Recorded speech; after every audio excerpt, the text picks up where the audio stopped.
I did. Yeah. So rocket launch at 5:45 tomorrow.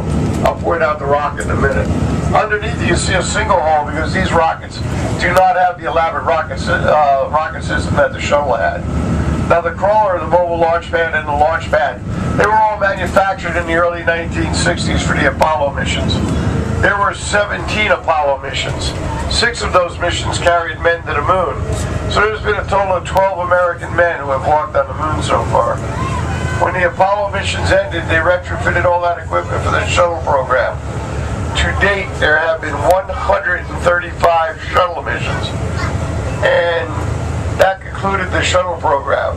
Now they're going to modify all the equipment for the NASA's heavy lift rocket system. If you look over at the building, you can see the bus that's doing a tour inside the vehicle assembly building. That'll give you a sense of scope to how big that building is. You think you're sitting in a big bus, look at it sitting next to that building. And in the corner over here behind that white trailer as we move up is a double fire door. It's 8 feet wide, 8 feet high. And people can walk out side by side coming out of that fire door, and it looks just like a little mouse hole on the corner of the building. Now the building here is Launch Control Central. We used to have 200 to 300 engineers and technicians that worked in that building.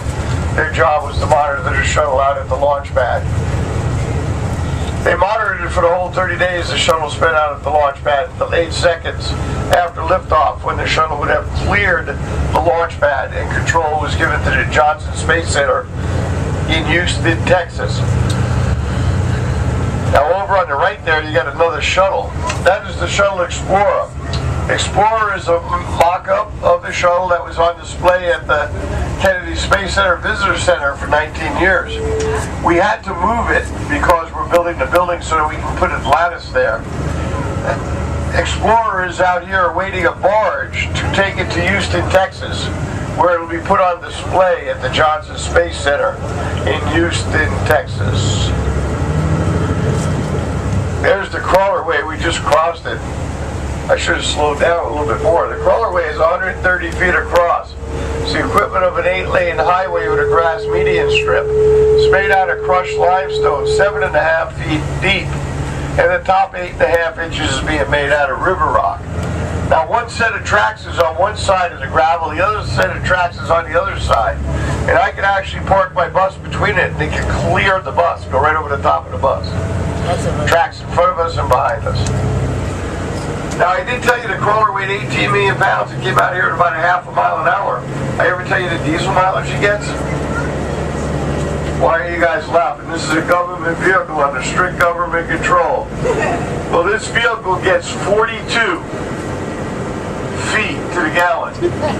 That is about 125 gallons of diesel fuel for every mile that it travels. Behind the bushes over here, there's a beautiful lagoon you'll see in a few moments. Behind the lagoon is the Canaveral Air Force Base. This is where we launch our unmanned rockets from. These include GPS, weather, cell phone, television, and other communication type devices. You'll see all that here in a few moments. Now we're coming into the gantry, so please look around and pick up everything you brought with you and take it with you, as you'll not be on this bus for your next leg of your tour to the Apollo building. Also, when I drop you off, to the right of the gantry there is a theater. You may go inside and watch a presentation on the shuttle itself. When you finish with that, you can go up to the top of the gantry. You can take pictures of Launchpad Alpha, which is coming into view at 11 o'clock. That is where the shuttle Atlantis left from on the last shuttle mission. STS-135.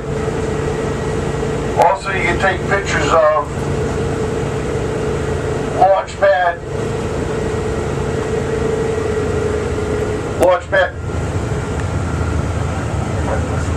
39 Bravo. That's where you use that new mobile launch pad, the one with the tower on it. You can launch many different types of rockets. Or you can take pictures of all the launch pads over the Canaveral Air Force Base, as well as the rocket that's out on the launch pad. Which is an Atlas V rocket.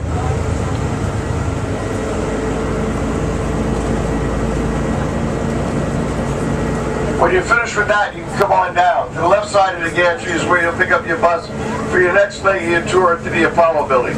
Also on the left side is a snack bar and a restroom. Now I do caution you though, if you use the snack bar and you purchase ice cream or an open container of liquid, one without a cover or a screw-on cap, you'll not be allowed on the buses with those items. So please sit down at the tables provided and enjoy them there. As I make the turn, you're going to see the launch pads over at the Canaveral Air Force Base. Dead ahead of the bus right now, you can see the rocket sitting right between the lightning rods. Guys, see it? You get a great view from up on top, guys. That rocket's going to be launched. This is 5:35 tomorrow evening. Everybody wants to know where to watch it from, right?